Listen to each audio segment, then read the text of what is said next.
प्यारे बच्चों नमस्कार। आप सभी विद्यार्थियों को स्टेट टॉपर क्लासेस में स्वागत है।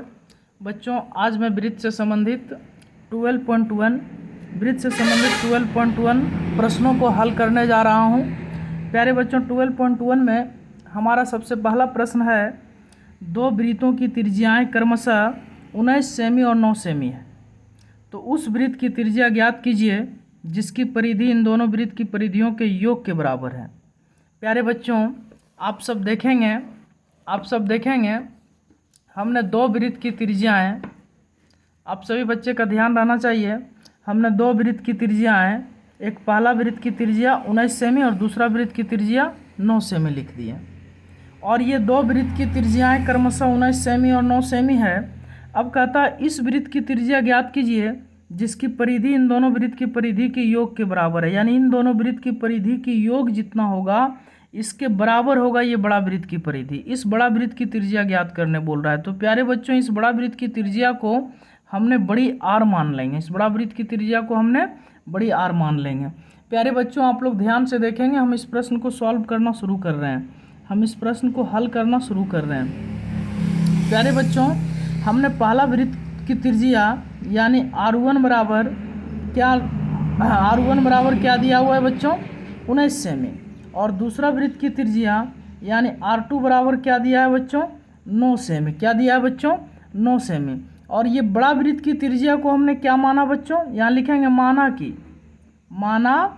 कि बड़ा वृत्त की त्रिज्या बराबर बड़ा वृत्त की त्रिज्या को हमने क्या मान लिए बच्चे बड़ी आर। क्या मान लिए बच्चे बड़ी आर। अब प्रश्न हमारा कहता है कि ये दोनों वृत्त की त्रिज्याएं यानी पहला वृत्त की त्रिज्या 19 सेमी और दूसरा वृत्त की त्रिज्या 9 सेमी है, इन दोनों वृत्त की त्रिज्याएं हमारा प्रश्न कहता है बच्चों कि पहला वृत्त की त्रिज्याएं 19 सेमी और 9 सेमी है, इस वृत्त की त्रिज्या ज्ञात कीजिए जिसकी परिधि इन दोनों वृत्त की परिधि के योग के बराबर है, यानी इन दोनों वृत्त की परिधि की योग जितना होगा इसके बराबर होगा इस बड़े वृत्त की परिधि। तो बच्चों ध्यान से आप लोग देखेंगे हमारा प्रश्न क्या कह रहा है। प्रश्न कह रहा है हमारा प्यारे बच्चों, हमारा प्रश्न कह रहा है पहला वृत्त की परिधि प्लस दूसरा वृत्त की परिधि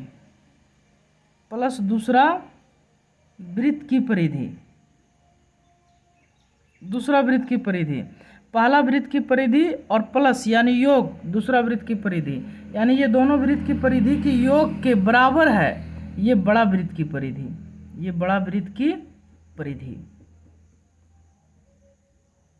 तो बच्चे पहला वृत्त की परिधि का भी फार्मूला होगा 2 पाई, सिर्फ इसमें R1 कर देंगे क्योंकि ये पहला वृत्त है, और दूसरा वृत्त की भी परिधि वही होगा बच्चों 2 पाई R, लेकिन इसमें R2 कर देंगे ताकि ये दूसरा वृत्त है, और बड़ा वृत्त की भी परिधि का फार्मूला वही होगा 2 पाई बड़ी R कर देंगे ताकि पता चले बड़ा वृत्त का है। तो प्यारे बच्चों आप ध्यान देंगे यहाँ भी 2 पाई है, यहाँ भी 2 पाई है, हमने 2 पाई को कॉमन कर लेंगे बच्चे, हमने 2 पाई को क्या कर लिए कॉमन कर लिए, तो यहाँ बचा R1 और यहाँ बचा R2 और इधर है 2 पाई R। बच्चे ध्यान देंगे ये 2 पाई से ये 2 पाई क्या हुआ कट गया। प्यारे बच्चे R1 यहाँ देखिए R1 है, R1 हमारा कितना दिया 19, तो बच्चे R1 के जगह पर हम 19 लिखेंगे, और यहाँ R2 है तो R2 कितना दिया है बच्चे 9, तो यहाँ 9 लिखेंगे, और बराबर इधर R बराबर क्या है बच्चे R।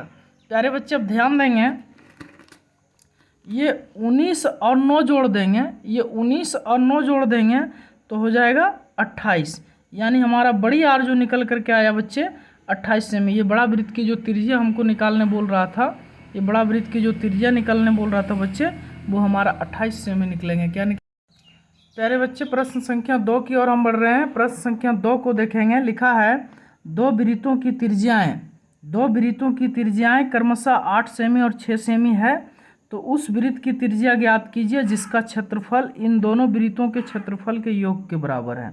बच्चे दो वृत्त की त्रिज्याएं, ये हमारा पहला वृत्त है, ये पहला वृत्त है, इसकी त्रिज्याएं 8 सेमी बच्चे, और ये हमारा दूसरा वृत्त है जिसकी त्रिज्याएं 6 सेमी। कहता है इन दो वृत्त की त्रिज्याएं 8 सेमी और 6 सेमी है, तो इस वृत्त की त्रिज्या ज्ञात कीजिए इस वृत्त की त्रिज्या ज्ञात कीजिए जिसका क्षेत्रफल इन दोनों वृत्त की क्षेत्रफलों के योग के बराबर है बच्चे। इन दोनों वृत्त की क्षेत्रफल का योग जितना होगा इसके बराबर होंगे ये बड़ा वृत्त की क्षेत्रफल। तो हम बड़ा वृत्त की त्रिज्या को मान लेंगे बच्चे बड़ी आर। बड़ा वृत्त की त्रिज्या को क्या मान लेंगे? बड़ी आर। प्यारे बच्चों देखेंगे इस क्वेश्चन को मैं हल करना शुरू कर रहा हूँ। इस क्वेश्चन को मैं हल करना शुरू कर रहा हूँ। पहला वृत्त की त्रिज्या यानी R1 कितना दिया है बच्चे? 8 सेमी। पहला वृत्त की त्रिज्या यानी R1 कितना दिया है? 8 सेमी। दूसरा वृत्त की त्रिज्या यानी R2 कितना दिया है बच्चे? 6 सेमी। कितना दिया है? 6 सेमी। और हमने मान लेंगे, माना कि बड़ा वृत्त की त्रिज्या, बड़ा वृत्त की त्रिज्या दिया नहीं है इसलिए मान लेंगे, माना कि बड़ा वृत्त की त्रिज्या, बड़ा वृत्त की त्रिज्या, बड़ा वृत्त की त्रिज्या बराबर क्या मान लेंगे बच्चे? बड़ी आर। कहता है कि इन दोनों वृत्त की क्षेत्रफलों के योग के बराबर है इस बड़ा वृत्त का क्षेत्रफल। यानी पहला वृत्त की क्षेत्रफल, बच्चे ध्यान देंगे, हम अब प्रश्न से लिखने जा रहे हैं, प्रश्न से लिखने जा रहे हैं बच्चे। प्रश्न कहता है कि पहला वृत्त की क्षेत्रफल, पहला वृत्त की क्षेत्रफल योग दूसरा वृत्त की क्षेत्रफल, दूसरा वृत्त की क्षेत्रफल, और इसके योग के बराबर है ये बड़ा वृत्त का क्षेत्रफल। इन दोनों वृत्त की योग के, इन दोनों वृत्त की क्षेत्रफल के योग के बराबर है ये बड़ा वृत्त की क्षेत्रफल। तो पहला वृत्त की क्षेत्रफल योग कर दिए दूसरा वृत्त की क्षेत्रफल, और इसके बराबर है बड़ा वृत्त की क्षेत्रफल, बड़ा वृत्त की क्षेत्रफल। तो प्यारे बच्चों पहला वृत्त की क्षेत्रफल का फॉर्मूला होगा पाई आर स्क्वायर, लेकिन इसमें 1 लगा देंगे, R1 लगा देंगे, पाई R1 स्क्वायर, ताकि पता चले पहला वृत्त की क्षेत्रफल है। दूसरा वृत्त की क्षेत्रफल का फॉर्मूला होगा पाई R2 स्क्वायर, इसमें 2 लगा देंगे ताकि पता चले कि दूसरा वृत्त की क्षेत्रफल है। तो पहला वृत्त की क्षेत्रफल प्लस दूसरा वृत्त की क्षेत्रफल, इन दोनों वृत्त की क्षेत्रफल के योग के बराबर होगा बड़ा वृत्त की क्षेत्रफल। तो इसमें कर देंगे पाई आर स्क्वायर और बड़ी आर लगा देंगे ताकि पता चले ये बड़ा वृत्त का है। तो प्यारे बच्चों ध्यान से देखेंगे, ध्यान से देखेंगे, पाई दोनों जगह है बच्चे, तो हमने पाई कॉमन ले लेंगे, तो यहाँ R1 स्क्वायर हो जाएगा और यहाँ R2 स्क्वायर हो जाएगा, और इधर पाई बड़ी आर स्क्वायर। बच्चे ये पाई से ये पाई कट जाएगा, यहाँ R1 स्क्वायर है तो R1 हमारा 8 दिया है बच्चे। R1 कितना दिया है? 8। तो R1 के जगह पर हम 8 लिखेंगे, और स्क्वायर है तो स्क्वायर कर देंगे। फिर यहाँ R2 स्क्वायर है तो R2 हमारा 6 दिया है बच्चे, तो R2 के जगह पर 6 लिखेंगे, और स्क्वायर है तो स्क्वायर कर देंगे। और फिर यहाँ बड़ी आर स्क्वायर। बच्चे 8 का स्क्वायर, 8 का स्क्वायर 64 होंगे बच्चे, और 6 का स्क्वायर 36। 8 का स्क्वायर 64 और 6 का स्क्वायर 36, और इधर आर स्क्वायर का आर स्क्वायर। बच्चे 64 और 36 को हम जोड़ देंगे तो 100 होगा, और इधर आर स्क्वायर का आर स्क्वायर। बच्चे यहाँ से स्क्वायर अगर हम हटाते हैं, स्क्वायर हम यहाँ से हटाते हैं तो इधर 100 पर क्या चढ़ जाएगा बच्चे? रूट। क्या चढ़ जाएगा? रूट। तो आर बराबर, यानी बड़ी आर बराबर 100 का वर्गमूल निकालेंगे तो आएगा 10 सेंटीमीटर। यानी बड़ा वृत्त की जो त्रिज्या निकल करके आया वो निकला 10 सेंटीमीटर। क्या निकला प्यारे बच्चों? 10 सेंटीमीटर। किसी बच्चे को कोई दिक्कत है? अगले क्वेश्चन की ओर मैं बढ़ रहा हूँ, ध्यान। प्यारे बच्चे प्रश्न संख्या 3 की ओर ध्यान देंगे। प्रश्न संख्या 3 हमारा लिखा है कि आकृति 12.3 एक तीरंदाजी लक्ष्य को दर्शाती है जिसमें केंद्र से बाहर की ओर 5 क्षेत्र गोल्ड, रेड, ब्लू, ब्लैक और वाइट चिन्हित है जिनसे अंक अर्जित किए जा सकते हैं। गोल्ड अंक वाले क्षेत्र का व्यास 21 सेमी है तथा प्रत्येक अन्य पट्टी 10.5 सेमी चौड़ी है। अंक प्राप्त कराने वाले इन पांचों क्षेत्र में से प्रत्येक का क्षेत्रफल ज्ञात कीजिए। बच्चे आप देखेंगे हमारे पास एक तीरंदाजी लक्ष्य दिख रहा है जिसमें 5 पट्टी है। एक का नाम गोल्ड, दूसरा का रेड, और उसके बाद ब्लू, उसके बाद वाइट, और उसके बाद ब्लैक, उसके बाद वाइट है बच्चे। कह रहा है कि गोल्ड अंक वाले क्षेत्र का व्यास 21 सेमी। ये जो गोल्ड अंक है बच्चे, इस गोल्ड अंक वाले क्षेत्र का व्यास कितना है? 21 सेमी, और प्रत्येक अन्य पट्टी 10.5 सेमी चौड़ी है। बच्चे आप देखेंगे प्रश्न संख्या 3 को समझने की कोशिश करेंगे। हमने एक पट्टी बनाए हैं, ये तीरंदाजी बनाए हैं।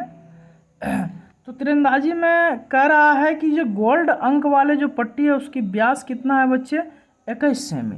तो गोल्ड अंक वाले पट्टी की व्यास 21 सेमी है। देखिए इस प्रश्न को मैं हल करना शुरू कर रहा हूँ, इस प्रश्न को हल करना शुरू कर रहा हूँ। कहता है कि गोल्ड पट्टी की व्यास यानी गोल्ड पट्टी की जो व्यास दिया है बच्चे डी जो दिया है वो 21 सेंटीमीटर दिया है। जब गोल्ड पट्टी की व्यास 21 सेंटीमीटर देगा बच्चे, तो इसकी त्रिज्या जो होगी यानी R1 जो होगा वो 21/2 होगा, और इसको हम 10.5 भी कह सकते हैं। अच्छा बच्चे समझने की कोशिश कीजिएगा, जब गोल्ड 10.5 है, इसकी R1 की त्रिज्या 10.5 है, तो प्रत्येक पट्टी का रहा 10.5 बढ़ रहा है। तो R1 जब 10.5 है तो R2 10.5 और 10.5 यानी 21 हो जाएंगे, 21 हो जाएंगे बच्चे। और R3 हमारा यानी 21 में 10.5 जोड़ देंगे तो R3 हमारा 31.5 हो जाएगा। और R4 हमारा 31.5 में 10.5 जोड़ देंगे तो 42 हो जाएगा। और R5 हमारा 42 में 10.5 जोड़ देंगे, 42 में 10.5 जोड़ देंगे तो 52.5 हो जाएगा। यानी इस प्रकार से शायद आप लोग को ये R1, R2, R3, R4, R5 नहीं दिखता होगा, लेकिन आवाज़ से आप समझ सकते हैं कि कैसे सर जोड़ रहा है। R1 हमारा 10.5, तो 10.5 में 10.5 और जोड़ देंगे तो R2 21, और फिर 21 में 10.5 जोड़ देंगे तो R3 हमारा 31.5। इस प्रकार हमारा R4 और R5 भी जुटेगा, यानी प्रत्येक पट्टी की त्रिज्या 10.5, 10.5, 10.5 बढ़ते चला जाएगा। तो प्यारे बच्चों, गोल्ड की व्यास यानी डी हमारा 21 सेमी है, तो आर हो जाएगा 10.5 सेमी। और रेड की जो व्यास है बच्चे उसमें 10.5 और बढ़ जाएगा, रेड की जो त्रिज्या है उसमें 10.5 और बढ़ जाएगा, तो रेड की जो त्रिज्या है वो हो जाएगा 21 सेमी। तो प्यारे बच्चों, बिना देरी किए अब मैं सभी पट्टी की क्षेत्रफल निकालना शुरू करता हूँ। सबसे पहले गोल्ड की व्यास 21 सेमी दिया है और त्रिज्या 10.5 दिया है, तो सबसे पहले हम गोल्ड की क्षेत्रफल निकालते हैं। गोल्ड पट्टी की क्या निकालते हैं बच्चे? क्षेत्रफल निकालने का फॉर्मूला होता है पाई आर स्क्वायर, लेकिन ये पहला पट्टी वाला है इसलिए R1 कर देंगे। पाई का वैल्यू होता है बच्चे 22/7।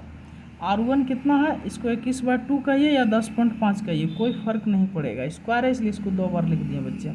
7 से कटाइए, 7 एकाएँ 7 तो 7 21, 2 एकाएँ 2 11 दूनी 22। अब बच्चे आप गुना कर सकते हैं, 21 दिया बच्चे आप गुना कर सकते हैं, 11 दिया 33, और 33 को जब आप 21 से गुना कर देंगे तो हो जाएगा 693। क्या होगा बच्चों? 693, और नीचे 2 बच्चे, 2 को 693 से आप भाग देंगे तो 346.5 वर्ग सेंटीमीटर आएगा। ये गोल्ड पट्टी की क्षेत्रफल निकला बच्चे। क्या निकला? गोल्ड पट्टी की क्षेत्रफल। अब हम निकालने जा रहे हैं बच्चे रेड पट्टी की क्षेत्रफल। रेड की क्षेत्रफल कौन सी पट्टी का? रेड की क्षेत्रफल। रेड की क्षेत्रफल निकालने के लिए बच्चे हमारा रेड की क्षेत्रफल में गोल्ड की क्षेत्रफल घटाना होगा। पूरे रेड की क्षेत्रफल में गोल्ड की क्षेत्रफल को घटा देंगे तो रेड की क्षेत्रफल आ जाएगा बच्चे। तो रेड की क्षेत्रफल निकालने में हमको पाई आर स्क्वायर 2 यानी पाई R2, रेड में से गोल्ड घटाएंगे तो रेड की त्रिज्या R2 हो जाएगा बच्चे। रेड की त्रिज्या R2, गोल्ड का R1, रेड का R2, फिर ब्लू का R3। ठीक है, ये पहला वृत्त है इसको R1, ये दूसरा वृत्त है इसको R2, फिर ये तीसरा वृत्त है R3, इसी तरह। तो रेड की क्षेत्रफल निकालने के लिए पाई R2 स्क्वायर किए बच्चे, और इसमें घटा देंगे पहला वृत्त की क्षेत्रफल यानी पाई R1 स्क्वायर। तो पाई का वैल्यू ध्यान से देखेंगे बच्चे, सभी बच्चे ध्यान से देखेंगे, पाई का वैल्यू 22/7, और R2 हमारा जो है यानी 10.5 में 10.5 जोड़ देंगे तो R2 हो जाएगा 21। R2 क्या हो जाएगा बच्चे? 21। तो R2 21 लिख देंगे, स्क्वायर है इसलिए इसको हम स्क्वायर कर देंगे। और ये पहला वृत्त की जो गोल्ड की क्षेत्रफल हम यहाँ निकाल के रखे हैं, क्या निकाल के रखे हैं? 346.5 बच्चे। 22/7 का 22/7 लिखेंगे, और 21 का स्क्वायर 441 हो जाएगा बच्चे। कितना हो जाएगा बच्चे? 441। अब माइनस इधर है 346.5। अब आप देखेंगे बच्चे 7 से हम 441 को 63 बार में काट देंगे, और 63 को जब हम 22 से गुना करेंगे बच्चे तो 1386 आएगा, 1386। और यहाँ हमारा 346.5 है, 1386 में 346.5 को घटाएंगे, 346.5 को घटाएंगे बच्चे तो आपका 1039.5 वर्ग सेंटीमीटर आएगा। ये हमारा रेड की क्षेत्रफल निकला बच्चे, ये हमारा रेड की क्षेत्रफल निकला। प्यारे बच्चे, रेड के बाद अब हम लोग जा रहे हैं ब्लू पट्टी का निकालने के लिए, जिसमें R3 हमारा यूज होगा। ब्लू की क्षेत्रफल निकालने जा रहे हैं बच्चे, ब्लू की क्षेत्रफल। तो ब्लू की क्षेत्रफल निकालने के लिए सबसे पहले हमको देखिए बच्चे ध्यान देंगे, ब्लू की क्षेत्रफल इस भाग की क्षेत्रफल निकालने जा रहे हैं, तो इसका R3 होगा और इसमें यहाँ तक 21 हुआ तो इसमें 10.5 जोड़ेंगे तो R3 31.5 हो जाएगा। तो ब्लू की क्षेत्रफल में रेड की क्षेत्रफल घटाना होगा। तो ब्लू की क्षेत्रफल निकालने के लिए बच्चे हमको पाई R3 स्क्वायर करना होगा और इसमें घटा देना होगा पाई R2 स्क्वायर, पाई R2 स्क्वायर। बच्चे हमने पाई का पाई लिख देंगे, R3 हमारा हो जाएगा 31.5 और स्क्वायर का स्क्वायर। फिर यहाँ पाई का हम पाई लिखेंगे बच्चे, और R2 हमारा 21 है तो हम 21 लिख देंगे और स्क्वायर का स्क्वायर। प्यारे बच्चों 31.5 का स्क्वायर, 31.5 का जब आप स्क्वायर करेंगे तो 31 का जब स्क्वायर करेंगे तो 992.25 पाए आएंगे, और 21 का जब आप स्क्वायर करेंगे तो 441 पाए आएंगे। अब 992.25 पाए में 441 पाए को घटाएंगे बच्चे, 441 पाए को घटाएंगे, घटा भी सकते हैं। ये पॉइंट के बाद मान लिया जाए यहाँ 0 0 अगर डाल देते हैं तो 5 का 5, 2 का 2 और यहाँ बच जाएगा 12, यहाँ बच जाएगा 2, 2 में से 1 जाएगा 1, 9 में से 4 जाएगा 5 और फिर 9 में से 4 जाएगा 5, यानी हमारा 541.25 पाया आ जाएगा बच्चे। तो ध्यान देंगे 551.25 और पाई का वैल्यू हमारा होता है 3.142। जब इन दोनों को हम गुना करते हैं 551.25 इंटू 3.142 को, तो हमारा आंसर निकल करके आएगा 1732.027। तो बच्चे इतना वर्ग सेंटीमीटर हमारा ब्लू की क्षेत्रफल निकल करके आएगा। जब हम ब्लू को निकाल लेंगे बच्चे तो फिर हम ब्लैक का निकालेंगे। किसका निकालेंगे बच्चे? ब्लैक का। देखेंगे प्यारे बच्चे, ये मैथ थोड़ा लंबा है, इस मैथ में परेशानी होंगे, धैर्य नहीं खोना है। ब्लैक की क्षेत्रफल निकालने का फार्मूला होगा बच्चे पाई R4 square minus pi R3 square. तो पाई R4 स्क्वायर बच्चे देखिए, R3 हमारा 31.5 है, उसमें 10.5 जोड़ देंगे तो R4 हमारा 42 हो जाएगा बच्चे। तो पाई का हम पाई लिखेंगे और R4 के जगह पर हम 42 बैठाएंगे और स्क्वायर का स्क्वायर। फिर बच्चे ध्यान देंगे, यहाँ पाई का पाई लिखेंगे और R3 हमारा 31.5 हो जाएगा और स्क्वायर का स्क्वायर। बच्चे ध्यान देंगे, अब 42 का जब आप स्क्वायर करेंगे बच्चे, 42 का स्क्वायर करेंगे तो 1764 आएगा, 1764 पाए।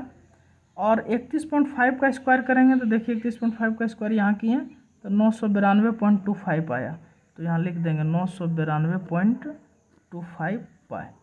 अब 1764 पाए में 992.25 पाए को हम जब माइनस करते हैं बच्चे तो 771.75 पाए आ जाएंगे। लेकिन अब 771.75 गुना पाई का वैल्यू 3.14, इसको मल्टीप्लेक्शन करते हैं। जब इसको मल्टीप्लेक्शन हम करेंगे बच्चे तो 2425.5 वर्ग सेंटीमीटर आएगा, 2425.5 वर्ग सेंटीमीटर। ये ब्लू तक हम निकाल लिए। अब वाइट निकालते हैं, एक लास्ट है वाइट बच्चे, ध्यान देंगे वाइट का निकालते हैं, वाइट वाले क्षेत्र का निकालते हैं। देखेंगे वाइट की क्षेत्रफल, वाइट की क्षेत्रफल निकालने के लिए यानी पांचवा पट्टी की क्षेत्रफल निकालेंगे बच्चे, तो ये हो जाएगा पाई R5 स्क्वायर माइनस इसमें घटा देंगे पाई R4 स्क्वायर को। तो पाई का पाई लिखेंगे, पांचवा पट्टी हमारा है 52 पट्टी की त्रिज्या 52.5 स्क्वायर माइनस फिर पाई का पाई, यहाँ R4 है बच्चे, तो R4 हमारा कितना है? R4 हमारा है बच्चे 42, R4 है 42 और स्क्वायर का स्क्वायर। बच्चे 52.5 को जब हम स्क्वायर करते हैं, 52.5 को जब हम स्क्वायर करते हैं तो 2756.25 पाई आ जाएगा।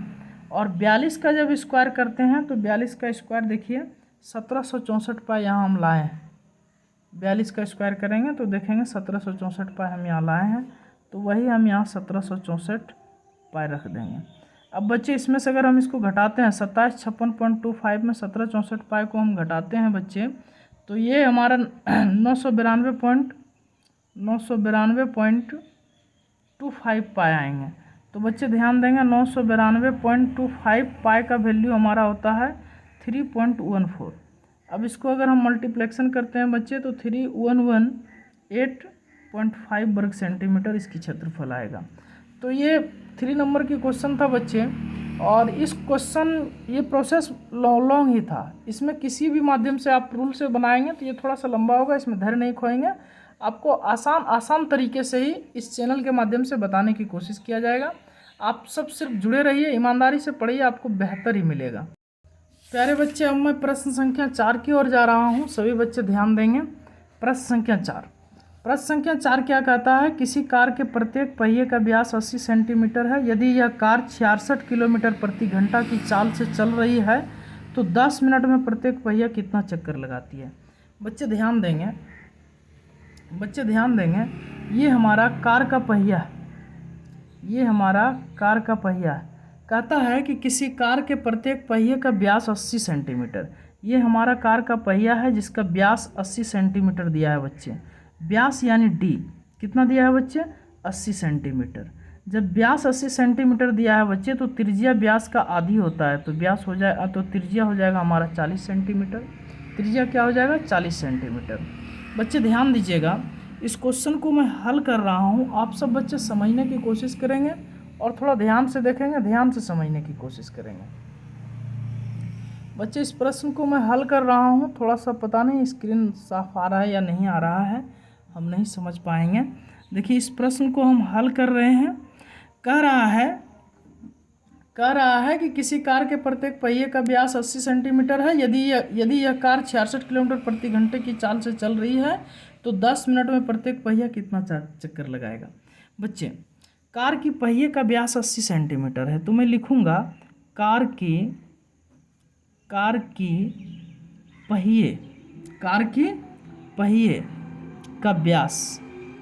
पहिए का व्यास यानी डी कितना है बच्चे? 80 सेंटीमीटर। जब कार की पहिए का व्यास 80 सेंटीमीटर दिया है बच्चे तो इसकी त्रिज्या यानी आर कितना हो जाएगा बच्चे? 40 सेंटीमीटर। कितना हो जाएगा? 40 सेंटीमीटर।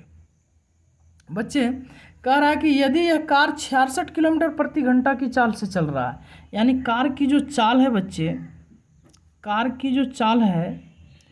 की चाल 66 किलोमीटर प्रति घंटा है। 66 किलोमीटर प्रति घंटा इस स्पीड से कार चल रहा है।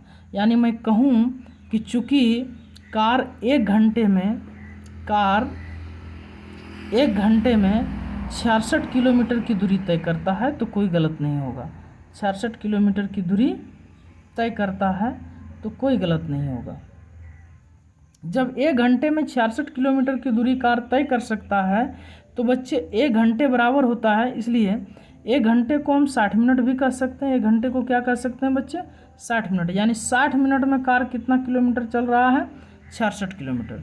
अच्छा, किलोमीटर को अगर मैं मीटर में बदलूँगा बच्चे तो इसको मैं 1000 से मल्टीप्लेक्शन कर सकता हूँ, 1000 से, तो ये मीटर में बदला जाएगा। लेकिन कार के पहिए का व्यास सेंटीमीटर में दिया है तो मीटर से भी काम नहीं चलेगा, सेंटीमीटर में ले जाने के लिए हमको 100 से और अथी करना होगा। तो मैं ये कह सकता हूँ कि कार 60 मिनट में इतना सेंटीमीटर जाता है, 60 मिनट में इतना सेंटीमीटर जाता है। तो 1 मिनट में जब 60 मिनट में इतना सेंटीमीटर जाता है तो 1 मिनट में कितना जाएगा? 66 गुने 1000 गुने 100 बाय 60, नीचे 60 कर देंगे बच्चे। जब 1 मिनट में इतना जाता है तो फिर 10 मिनट में कितना जाएगा? कह रहा है कि यदि यह कार 66 किलोमीटर प्रति घंटा की चाल से चल रही है तो 10 मिनट में प्रत्येक पहिया कितना चक्कर लगाती है? तो 10 मिनट में कितना जाएगा बच्चे? 10 मिनट में कितना जाएगा? तो 10 मिनट में तो 66 गुना 1000 इंटू 100/60 और गुने कर देंगे हम 10 मिनट। जब 1 मिनट में इतना जाता है तो 10 में कितना जाएगा? तो गुने 10 कर देंगे बच्चे। ये 0 से ये 0 हम काट देंगे, 6 से 66 को हम 11 बार में काट देंगे।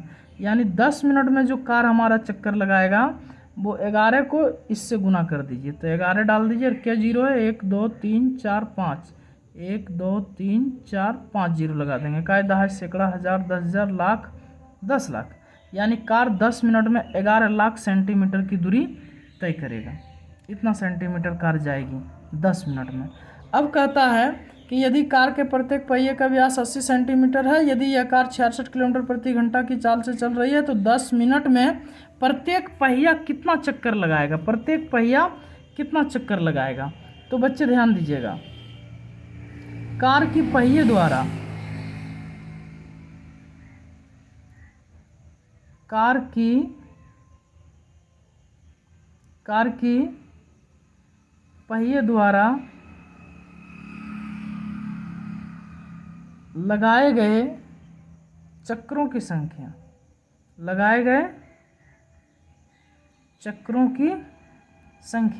तो कार की पहिए द्वारा लगाए गए चक्रों की संख्या तब मालूम चलेगा प्यारे बच्चों, जब 10 मिनट में कार कितना दूरी तय कर रहा है ये और पहिए की परिधि को भाग देंगे। ये चक्रों की संख्या तब मालूम चलेगा जब 10 मिनट में कार के द्वारा तय की गई दूरी और पहिया, एक चक्कर में पहिया की परिधि कितना होता है, यानी पहिए की परिधि को भाग देंगे, तब निकलेगा बच्चे। तो 10 मिनट में कार जो दूरी तय करता है बच्चे वो 11 लाख यानी इतना दूरी तय करता है। और पहिए का परिधि निकालना है, तो पहिए का परिधि वृत्ताकार है, इसलिए इसका फॉर्मूला यूज होगा 2 पाई r। तो हमने 11 लाख का 11 लाख लिखेंगे और 2 का 2, पाई का वैल्यू 22/7 और r हमारा कितना है बच्चे 40। ये 7 यहाँ से हट जाएगा बच्चे, ये 7 यहाँ से हट जाएगा, ऊपर चला जाएगा। कहाँ चला जाएगा बच्चे, ऊपर चला जाएगा। अब ध्यान देंगे सभी बच्चे ध्यान देंगे। अब बच्चे आप देख रहे हैं कि यहाँ 10 लाख है, नीचे 2 गुना 22 गुना 40 बचा है, तो ये जीरो से ये जीरो को हम काट देंगे। तो ऊपर हमारा 1,10,000 बचा है बच्चे और इंटू 7 और नीचे 22 दूनी 44, 22 दूनी 44 और 44 चौका 88 बचा है। ये 88 1,10,000 को 625 बार में काट लेंगे बच्चे और 625 को जब हम 7 से गुना करेंगे तो 4,375 चक्कर लगाएगा कार का पहिया। 4,375 चक्कर लगाएंगे कार का पहिया। यही हमारा आंसर आएगा बच्चे, यही हमारा।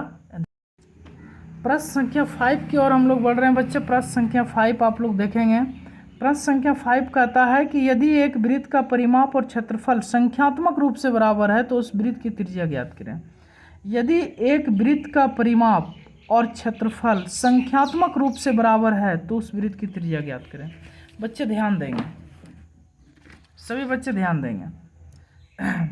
ये हमारा एक वृत्त है बच्चे, ये हमारा एक वृत्त है। कहता है कि इस वृत्त की त्रिज्या ज्ञात कीजिए। इस वृत्त का हमको r निकालने बोलता है, त्रिज्या ज्ञात करने बोलता है। यदि इस वृत्त की त्रिज्या ज्ञात कीजिए यदि वृत्त का परिमाप और क्षेत्रफल संख्यात्मक रूप से बराबर है। तो बच्चे देखिए इस प्रश्न को मैं हल कर रहा हूँ, सभी बच्चे ध्यान देंगे। हम मान लेंगे, माना कि वृत्त की त्रिज्या बराबर, माना कि वृत्त की त्रिज्या बराबर। तो वृत्त की त्रिज्या को बच्चे हमने r मान लिया। इस वृत्त की त्रिज्या को हमने क्या मान लिया, r। कहता है कि इस वृत्त की त्रिज्या मालूम कीजिए यदि वृत्त का परिमाप, प्रश्न क्या कहता है बच्चे, प्रश्न क्या कहता है कि इस वृत्त की त्रिज्या ज्ञात कीजिए यदि वृत्त का परिमाप, वृत्त की परिमाप और वृत्त की क्षेत्रफल, और वृत्त की क्षेत्रफल संख्यात्मक रूप से क्या है, बराबर है। कहता है इस वृत्त की त्रिज्या ज्ञात कीजिए यदि वृत्त का परिमाप और वृत्त की क्षेत्रफल संख्यात्मक रूप से बराबर है तो इस वृत्त का त्रिज्या ज्ञात कीजिए। तो बच्चे वृत्त की परिमाप का फॉर्मूला आप सब बच्चे जानते होंगे 2 पाई r, और वृत्त की क्षेत्रफल का फॉर्मूला आप सब बच्चे जानते होंगे पाई r²। प्यारे बच्चे ये पाई से ये पाई कट जाएगा तो यहाँ बचा 2r और यहाँ r² बचा। r² को हम r इंटू r लिख सकते हैं बच्चे। एक r से एक r कट गया तो आप देखेंगे कि r बराबर 2 बचा। r बराबर क्या बचा बच्चे, 2, यानी r बराबर 2 इकाई। ये हमारा वृत्त की त्रिज्या निकला बच्चे, यही हमारा आंसर होगा। प्यारे बच्चे, आप सब बच्चे हमारे चैनल से जुड़े रहें। आप सबको नित्य नए प्रतिदिन एक से एक मैथ लेकर के आएंगे और आपको नए से नए मैथ बताया जाएगा। थैंक यू, धन्यवाद बच्चे। आप सब हमारे चैनल को लाइक, सब्सक्राइब, शेयर करें।